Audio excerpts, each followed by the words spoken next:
সকালের নাস্তায় ছোট একটা ভুল আর সারাদিন ব্লাড সুগার বেড়ে যায়। তাই আজ জানুন ডায়াবেটিস রোগীর জন্য সবচেয়ে সেরা 5টা ব্রেকফাস্ট অপশন। 1. ওটস বা ডালিয়া। এগুলো কম গ্লাইসেমিক ফুড, রক্তে সুগার ধীরে বাড়ায়। 1 চিমটি দারুচিনি গুঁড়া দিলে আরও ভালো ফল পাওয়া যায়। 2. অপশন, সেদ্ধ ডিমের সাথে সামান্য সবজি। প্রোটিনে ভরপুর, পেটও অনেকক্ষণ ভরা থাকে, আর ইনসুলিন রেসপন্সও ঠিক থাকে। 3. বেসন বা মুগ ডালের চিলা। লো কার্ব, হাই প্রোটিন, একদম ডায়াবেটিস ফ্রেন্ডলি। 4. বাদাম ও আখরোট। ওমেগা 3 আর হেলদি ফ্যাট ইনসুলিন সেন্সিটিভিটি বাড়ায়, তাই সকালের শুরুতে এক মুঠো বাদাম খাওয়া অভ্যাস করুন। 5. চিনি ছাড়া দই বা টাটকা ছানা।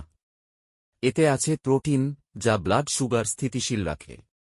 এই খাবারগুলো রোজ সকালে খেলে ব্লাড সুগার থাকবে কন্ট্রোলে, শরীরও থাকবে ফিট।